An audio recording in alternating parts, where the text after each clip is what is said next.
संकटातूनच संधीचा जन्म होतो. आयुष्यातील प्रत्येक संकट ही एक नवीन शिकवण असते, जी आम्हाला विश्वासात मजबूत बनविते. काय आमच्यासाठी संकटे ही संधी देणारी आहेत?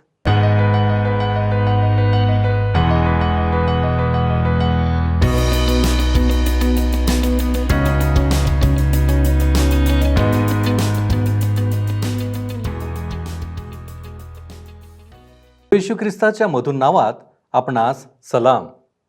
उपासना कार्यक्रमामध्ये आपले हार्दिक स्वागत. प्रियांनो, पौलाची चौकशी अद्याप संपलेली नव्हती. आपण पाहिले होते त्याप्रमाणे फेस्ताने अग्रिपाबरोबर पौलाची भेट व्हावी व पुढील चौकशी व्हावी म्हणून सर्व योजना केली होती.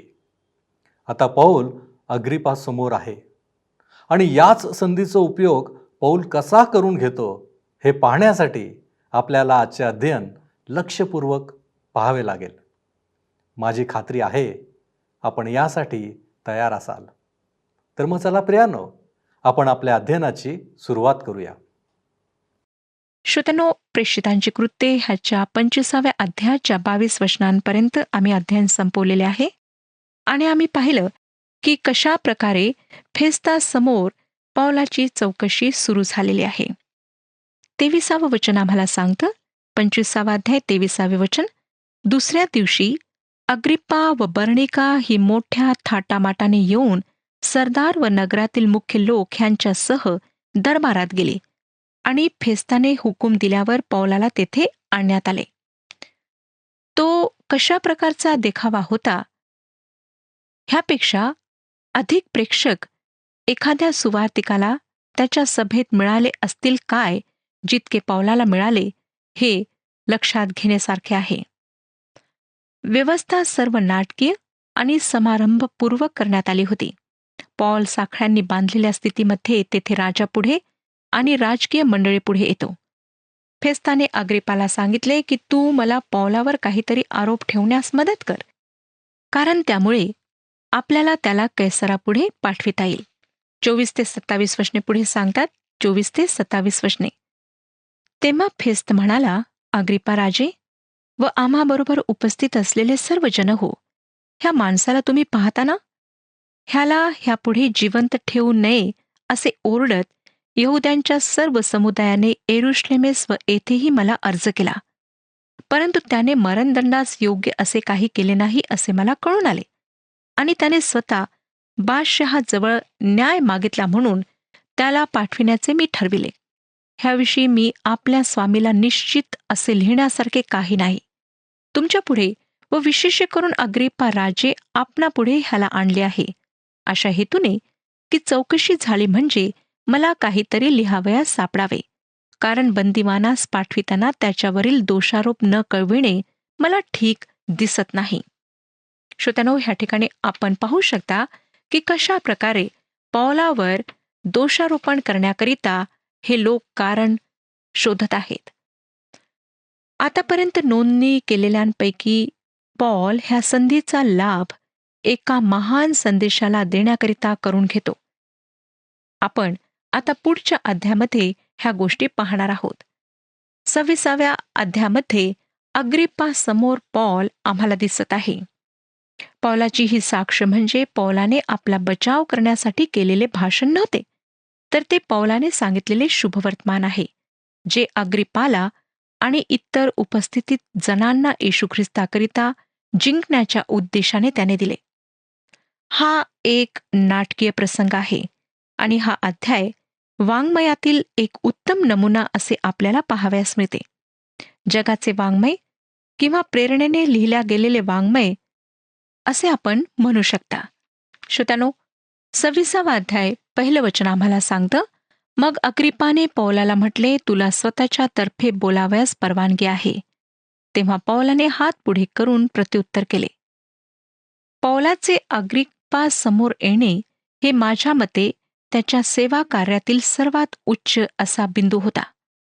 ही परमेश्वराने केलेल्या भविष्यांची पूर्णता आहे की पौलाला राजांसमोर आणि राजकारणी लोकांसमोर साक्ष द्यावी लागेल. आणि ह्याबद्दल काही शंका नाही की ही देवाची इच्छा होती की त्याने अग्रिप्पा राजापुढे यावे. मी आपणाला आधीच सांगितले आहे श्रोत्यांनो, की ह्या अध्यायाचा माझ्या जीवनावर फारच मोठा परिणाम झालेला आहे आणि ह्याचा माझ्या मनावर इतका परिणाम झाला आहे की शेवटी मी सुद्धा सेवा कार्याकरिता अभ्यास करण्याचा निर्णय घेतला. अग्रिप्पा राजासमोर पौलाने दिलेल्या संदेशाकडे लक्ष देण्याआधी आम्हाला ह्या अध्यायातील इतर गोष्टी लक्षात घ्याव्या लागतील. सर्वप्रथम हे लक्षात घ्या की पौलाची सुनावणी होत नाही आहे. ही कोर्टातील सुनावणी नाही. पौल अग्रिप्पासमोर स्वतःचा बचाव करीत नाही, परंतु तो शुभवर्तमान सांगत आहे. ह्या ठिकाणी कोर्टातला खटला सुरू नाही. अग्रिप्पासमोर पौल बचाव करीत नाही, परंतु तो शुभवर्तमान सांगत आहे. हा काही न्यायसभेचा खटला नव्हता. त्यामुळे पौल ह्या ठिकाणी अग्रिप्पासमोर आपला बचाव करण्याचा प्रयत्न करीत नाही. पौल ह्या ठिकाणी शुभवर्तमान सांगतो. खरे पाहू गेले असता पौलाने कैसराकडे न्याय मागितला आहे. त्याने अग्रिप्पा राजाकडे न्याय मागितलेला नाही. त्यामुळे पौलाची फेस्ताच्या हातून सुटका झाली आहे. ह्या अध्यायातले शेवटले वचन ह्याची आम्हाला खात्री करून देते. लक्षात ठेवा की ह्या समय नवा करार लिहिला गेला नव्हता. जे काही पौल बोलत होता ते पवित्र आत्म्याच्या मार्गदर्शनाखाली बोलत होता. 32 वचन मी आपणाकरिता वाचत आहे. 26 अध्याय आणि 32 वचन. तेव्हा अग्रिप्पाने फेस्ताला म्हटले, ह्या माणसाने कैसराजवळ न्याय मागितला नसता तर त्याला मोकळे करिता आले असते. त्यांना पौलावर दोष लावण्यास काहीच अधिकार राहिलेला नाही. त्याचप्रमाणे ते पौलाला मोकळेही करू शकत नाहीत. ते असहाय्य आहेत. म्हणून पौलाने ह्या ठिकाणी आपला बचाव करण्याचा प्रयत्न केलेला नाही, परंतु अग्रिप्पाला व इतरांना ख्रिस्ताकरिता जिंकण्याचा तो प्रयत्न करतो. तो काही खटला नव्हता, परंतु पौलाचे सामुदायिकरित्या राजा अग्रिप्पासमोर आणि कोर्टासमोर आगमन आहे, जेणेकरून त्यांना समजावे की पौल ज्या मार्गाविषयी सांगतो तो मार्ग कोणता आहे. आपण पाहता की प्रत्येक जण ह्या मार्गाविषयी बोलत होता. ते एकमेकांना विचारित होते की काय तुम्ही ह्या मार्गाविषयी ऐकले आहे? आणि दुसरा व्यक्ती उत्तर देत असे की होय, थोडे बहुत तर मी ऐकलेले आहे. काहीतरी नवीन आजूबाजूला घडत होते. तर ते सर्व काय होते? मी कल्पना करू शकते की अग्रिप्पा राजे आणि फेस्तामध्ये सुद्धा ह्याविषयी वार्तालाप झाला असेल. अग्रिप्पाने म्हटले असेल की मी ह्या बाबतीत बरेच ऐकले आहे, परंतु अधिक जाणून घेण्याची माझी इच्छा आहे. एखाद्या जाणकाराकडूनच आम्हाला पूर्ण माहिती मिळू शकते. म्हणून अशा प्रकारे जनसमुदायापुढे पौलाला आणण्यात येत आहे की त्याने त्या मार्गाविषयी सगळ्यांना सांगावे. मला वाटतं की क्वचितच अशा प्रकारे जनसमुदायासमोर शुभवर्तमान सांगण्याची संधी एखाद्या सुवार्तिकाला प्राप्त झाली असेल, कारण अशा प्रकारची संधी पुन्हा मिळण्याची शक्यता कमी होती. त्या समारंभात इतर विश्वास बाळगणारे लोक सुद्धा होते. इतर देवी देवतांची पूजा करणारे लोक होते आणि राज्यात काहीतरी समारंभ होत आहे की काय असे वाटत होते, कारण त्या ठिकाणी तुतारी वाजविण्यात येत होत्या. त्या विभागातील सर्व प्रमुख नेते मंडळी त्या कार्यक्रमात सहभागी झाली होती. त्याचप्रमाणे जागा मिळण्यासाठी लोकांची झुंबाझुंबी झालेली असणार. जनसमुदायात जांभळे वस्त्र घालून अग्रिप्पा आणि बर्निका हे सुद्धा होते. बर्निका जी हेरोद अग्रिप्पा एकची सगळ्यात मोठी मुलगी होती. त्या ठिकाणी रोमन बादशहाची सोनेरी पट्ट्याची पितळीची टोपी सुद्धा होती. तसेच त्या प्रांतातील सर्वच विद्वान मंडळी एकत्र जमलेली पाहावयास मिळते. त्याचप्रमाणे कवायतीच्या वेळी दिसण्यात येणारी शिस्त आणि करारीपणा त्या ठिकाणी रोमन साम्राज्याच्या गौरवाची आणि वैभवाची आठवण करून देत होता. लक्षात घ्या श्रोत्यानो की डॉक्टर लूक ह्याची नोंद अशा प्रकारे करतात. आणि उद्यापासून अग्रिप्पा आणि बर्निका हे ह्या ठिकाणी ऐकायला येणार आहेत. त्यांच्याबरोबर मुख्य सरदार होते. त्याचप्रमाणे फेस्ताने आज्ञा केल्याप्रमाणे शहरातील सर्व प्रतिष्ठित लोक त्या ठिकाणी आलेले होते. आणि आता पौलालाही समोर आणण्याची फेस्ताने आज्ञा दिलेली आहे. 25 अध्याय 23 वचन मी पुन्हा एकदा आपणाकरिता वाचत आहे. दुसऱ्या दिवशी अग्रिप्पा व बर्निका ही मोठ्या थाटामाटाने येऊन सरदार व नगरातील मुख्य लोक ह्यांच्यासह दरबारात गेली आणि फेस्ताने हुकूम दिल्यावर पौलाला तेथे आणण्यात आले. आपण आपल्या कल्पनाशक्तीप्रमाणे पौलाच्या साक्षीपूर्वीचा देखावा आपल्या डोळ्यासमोर उभे करण्याचा प्रयत्न करा. ही सर्व सभा फक्त एका गोष्टीसाठी आहे. पॉल नावाच्या कैद्याकडून त्यांना ऐकायचे आहे. हा तोच आहे ज्याने ह्या आधीच रोमन साम्राज्यातील प्रमुख शहरात त्या मार्गाविषयी संदेश दिलेला आहे. निश्चितच पूर्वेकडील भाग ह्या मार्गाचा प्रसार करीत होता. ज्यावेळेस त्या भव्य सिंहासन असलेल्या खोलीचे दरवाजे उघडण्यात आले, त्यावेळेस साखळ्यांनी बांधलेला एक कैदी त्या ठिकाणी ह्या रंगमय दृश्यात प्रवेश करतो. त्याचा पोशाख कैद्याप्रमाणे आहे, जणू तो एक भयंकर अपराधी असावा. त्याला साखळ्यांनी बांधण्यात आलेले आहे आणि 2 रोमन सैनिकांच्या मध्ये तो उभा आहे. त्याचे बाहरी रूप, त्याचा पेहरावा प्रभावी नाही. हा मनुष्य लोकांना शिकवतो आणि सांगतो येशूच्या मृत्यूबद्दल. त्याला पुरण्यात आले, त्याला जमिनीत पुरण्यात आले आणि तो 3ऱ्या दिवशी पुन्हा जिवंत झाला. हा येशूच्या मृत्यूबद्दल आणि त्याच्या पुनरुत्थानाबद्दल लोकांना सांगतो आणि शिकवतो. हा शिक्षण देतो आणि सांगतो की प्रत्येकाने पाप केलेले आहे आणि प्रत्येकाला तारणाऱ्याची आवश्यकता आहे. हा तोच आहे जो अधिकाराने त्या मार्गाविषयी आणि त्या पुनरुत्थित ख्रिस्ताविषयी सांगतो. आणि ते त्याचे ऐकतील, कारण त्याला माहीत आहे की कसे बोलावे, आणि त्याचप्रमाणे तो विद्वान मनुष्य आहे. स्वर्गाचे तेज त्याच्या तोंडावर आहे. तो तार्सस्कर शॉल नाही, तर प्रेषित पॉल आहे. किती अंतर त्या एकाच व्यक्तीच्या जीवनात आम्हाला आढळते आणि त्या जमलेल्या लोकांना सुद्धा पाहायला मिळते. फेस्ताने सांगितले की कशा प्रकारे पौलाला यहुदी लोकांनी मारण्याचा प्रयत्न केला. यहुद्यांनी त्याचा किती द्वेष केला, तरीही त्यांना त्याच्यावरील आरोप सिद्ध करता आलेला नाही. सर्वांच्या नजरा पौलाकडे लागलेल्या होत्या आणि मला वाटतं त्याचप्रमाणे पौल सुद्धा जनसमुदायातील प्रत्येक व्यक्तीकडे पाहत असावा. लोकांचा त्याच्या बाबतीत वेगवेगळा समज होता. स्मरण करा की प्रभू येशू ख्रिस्ताने योहान कृष्णवर्तमान 15:18 म्हटले, जग जर तुमचा द्वेष करीते तर तुमचा द्वेष करण्यापूर्वी त्याने माझाही केला आहे, हे तुम्हाला माहिती आहे. हा तर येशू ख्रिस्ताचा खरा अनुयायी होता, म्हणून जग त्याचा द्वेष करीत होते. होय श्रोत्यानो, पॉल हा प्रभूचा खरा प्रेषित होता. त्यामुळेच काही दोष नसताना सुद्धा त्याला अशा प्रकारे छळ सोसावा लागला. मला असं वाटत नाही की पॉल हा शारीरिकदृष्ट्या सुंदर किंवा आकर्षक असावा. किंबहुना त्याची शरीर प्रकृती साधारण अशी होती. परंतु त्याच्यामध्ये एक आकर्षण होते, जे परमेश्वराच्या कृपेद्वारे त्याच्या लोकांना प्राप्त होते. काही स्वतंत्र मतवादी लोक पौलाला घातक पॉल असे म्हणतात. परमेश्वर पौलाला शक्ती देत होता. जर आपणास त्याला घातक पॉल असे संबोधायचे असेल तर संबोधा, परंतु श्रोत्यांनो, परमेश्वराच्या वचनामध्ये तसे नाही. गलतीकरासपत्र 2:20 पॉल म्हणतो, गलतीकरासपत्र 2:20 मी ख्रिस्ताबरोबर वधस्तंभावर खिळलेला आहे आणि ह्यापुढे मी जगतो असे नाही, तर ख्रिस्त माझ्या ठायी जगतो. आणि आता देहामध्ये जे माझे जीवित आहे ते देवाच्या पुत्रावरील विश्वासाच्या योगाने आहे. त्याने माझ्यावर प्रीती केली व स्वतःला माझ्याकरिता दिले. जर आम्ही सुद्धा पौलाबरोबर असे म्हणू शकू तर किती बरे होईल. आता आपण आपले लक्ष ह्या तेजस्वी आणि मनमोहक दिखाव्यापासून 2 प्रमुख व्यक्तींकडे देऊया, जे ह्या समुदायात अगदी वेगळे आहेत.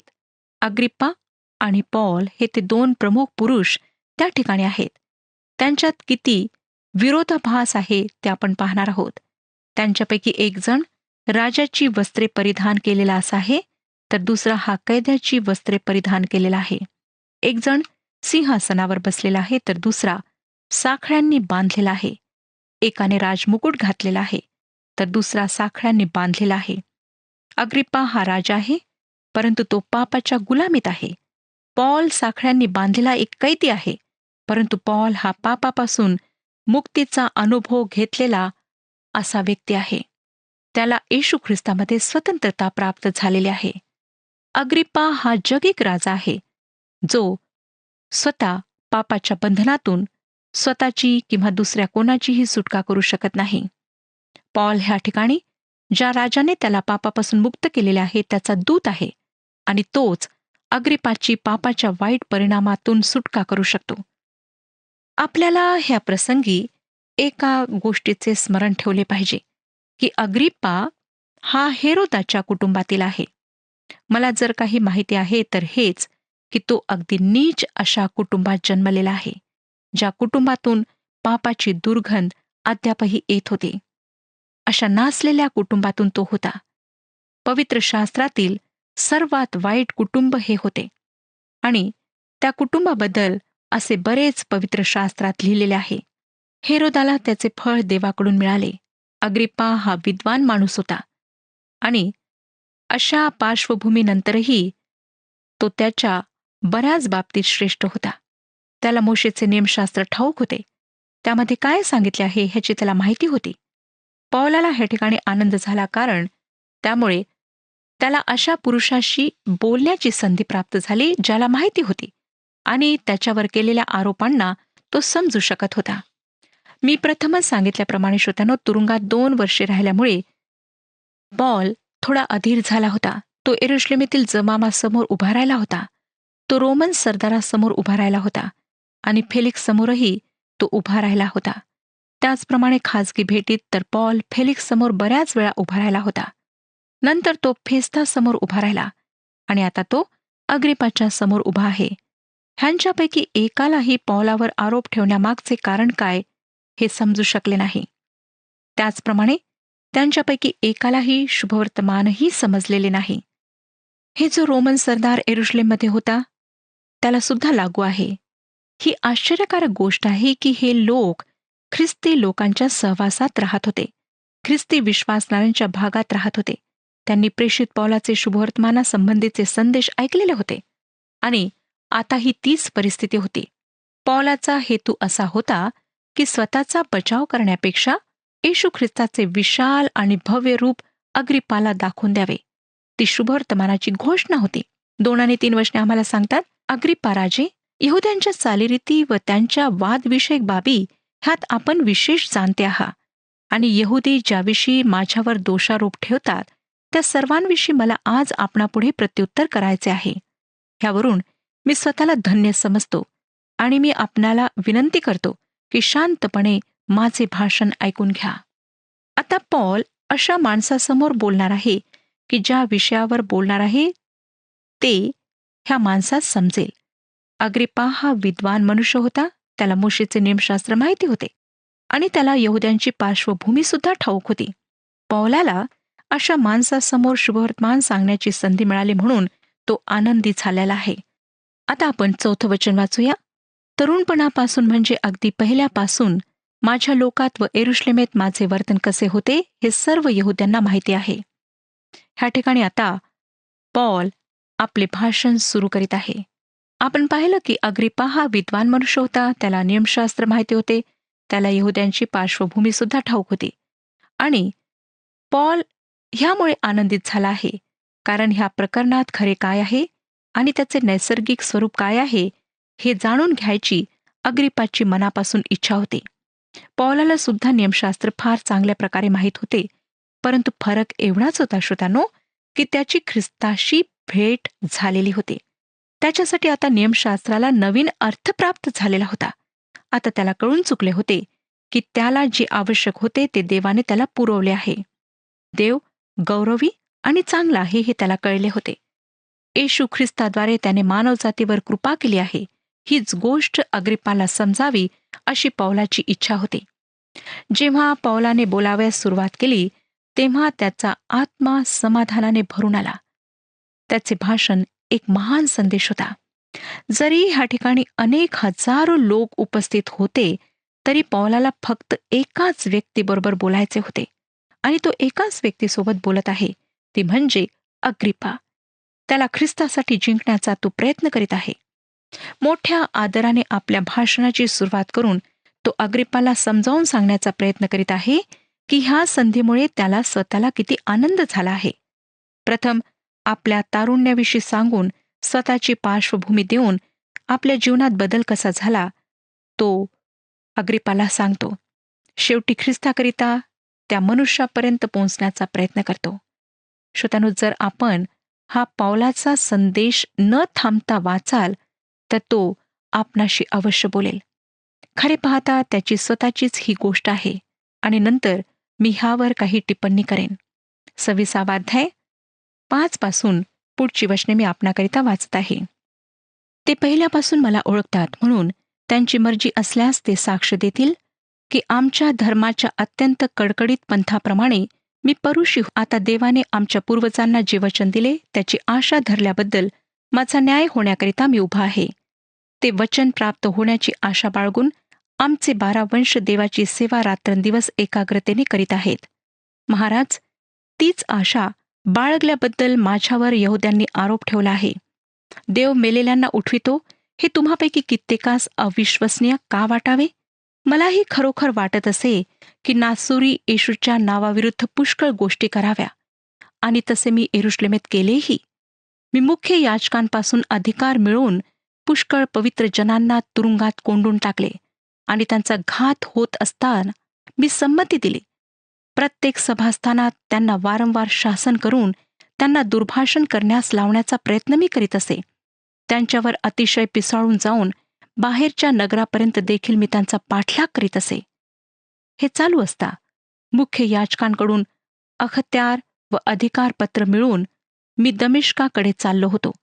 तेव्हा हे राजा, वाटेवर 2 प्रहरी सूर्याच्या तेजापेक्षा प्रखर असा प्रकाश आकाशातून माझ्या व माझ्याबरोबर चालणाऱ्या माणसांच्या सभोवती चकाकताना मी पाहिला. तेव्हा आम्ही सर्व जमिनीवर पडलो. इतक्यात इब्री भाषेत माझ्याबरोबर बोलताना मी अशी वाणी ऐकली की शाऊला, शाऊला, माझा छळ का करीतोस? पराणीवर लाथ मारणे तुला कठीण. मी म्हटले, प्रभू, तू कोण आहेस? प्रभू म्हणाला, ज्या येशूचा तू छळ करीतोस तोच मी आहे. तर उठ व आपल्या पायांवर उभा राहा, कारण मी तुला एवढ्यासाठी दर्शन दिले आहे की तू जे माझ्याविषयी पाहिले आहे व ज्याबाबत मी तुला दर्शन देणार आहे त्याचा सेवक व साक्षी असे तुला नेमावे. ह्या लोकांपासून व परराष्ट्रीयांपासून मी तुझे रक्षण करीन. मी तुला त्यांच्याकडे पाठवितो ह्यासाठी की त्यांनी अंधारातून उजेडाकडे व सैतानाच्या अधिकारातून देवाकडे वळावे, म्हणून तू त्यांचे डोळे उघडावे आणि त्यांना पापांची क्षमा व्हावी व माझ्यावरील विश्वासाने पवित्र झालेल्या लोकांमध्ये वतन मिळावे. श्रोत्यानो, ह्या वचनावर आपण पुढच्या कार्यक्रमामध्ये विचार करूया. परमेश्वर आपणा सर्वांस आशीर्वाद देव. प्रियांनो, आलेली संधी सोडणे हे पौलाच्या स्वभावात नव्हतेच आणि म्हणून त्याने या संधीचा उपयोग स्वतःची साक्ष देण्याने केली. काय आमच्या जीवनामध्ये अशी काही साक्ष आहे की जी आपण इतरांसमोर ठेवण्याचा प्रयत्न करतो? प्रियांनो, आमच्या जीवनातील चिंता, काळज्या, संकट हे सर्व एका विशिष्ट गोष्टीसाठी होत असतात आणि ती गोष्ट म्हणजे देवाचे गौरव. काय आमच्या जीवनाच्या प्रत्येक क्षणातून आम्ही देवाचे गौरव करीत आहोत? आजचे अध्ययन आम्हासाठी फलदायी आहे आणि यासाठी आपण देवाचे आभार मानूया. आपण प्रार्थना करू. प्रभूजी, आम्ही तुझे लेकरं या नात्याने तुझ्या चरणांपाशी आलेलो आहोत. प्रभूजी, आज आम्हाला जाणीव झालेली आहे, तू आज आम्हाला पुन्हा एकदा दाखवून दिलेलं आहेस की मनुष्याचं आद्य कर्तव्य काय आहे. आमच्या जीवनाच्या द्वारे तुझं गौरव करावं, तुझी स्तुती करावी, हेच आमचं आद्य कर्तव्य आहे. आणि म्हणूनच प्रभू परमेश्वर दे बाप्पा, आमच्या जीवनामध्ये सातत्यानं तू संधी देत असतोस की आलेल्या प्रत्येक संधीच्या द्वारे आम्ही तुझं गौरव करावं, तुझी स्तुती करावी, की जेणेकरून प्रभूजी आम्ही तुझे अधिक जवळचे आणि बाप्पा तुझ्यावरती प्रीती करणारी अशी तुझी लेकरं आम्ही बनू शकू. आज प्रभूजी आम्ही आमच्या जीवनाचं परीक्षण करीत आहोत. आमचं जीवन हे तुझ्या गौरवासाठी आहे हे आमच्या जीवनामध्ये आम्ही पाहण्याचा प्रयत्न करीत आहोत. प्रभू परमेश्वर दे बाप्पा, तू आम्हाला सहाय्य कर. आमच्यामधल्या उणीवा तू काढून टाक आणि प्रभूजी, तुझ्या इच्छा आमच्या जीवनामध्ये परिपूर्ण होऊन आम्ही केवळ तुझे आभार मानणारे, तुझं गौरव करणारे अशी तुझी लेकरं बनावी. यासाठी प्रभू परमेश्वर देवप्पा, इथून पुढची सर्व वेळ आम्ही तुझ्या हाती सोपवितो आणि या विनंत्या मागण्या येशू ख्रिस्त आमचा प्रभू याच्याद्वारे करतो, म्हणून तू ऐक. आमेन. आपला प्रभू येशू ख्रिस्त याची कृपा तुमच्या आत्म्याबरोबर असो.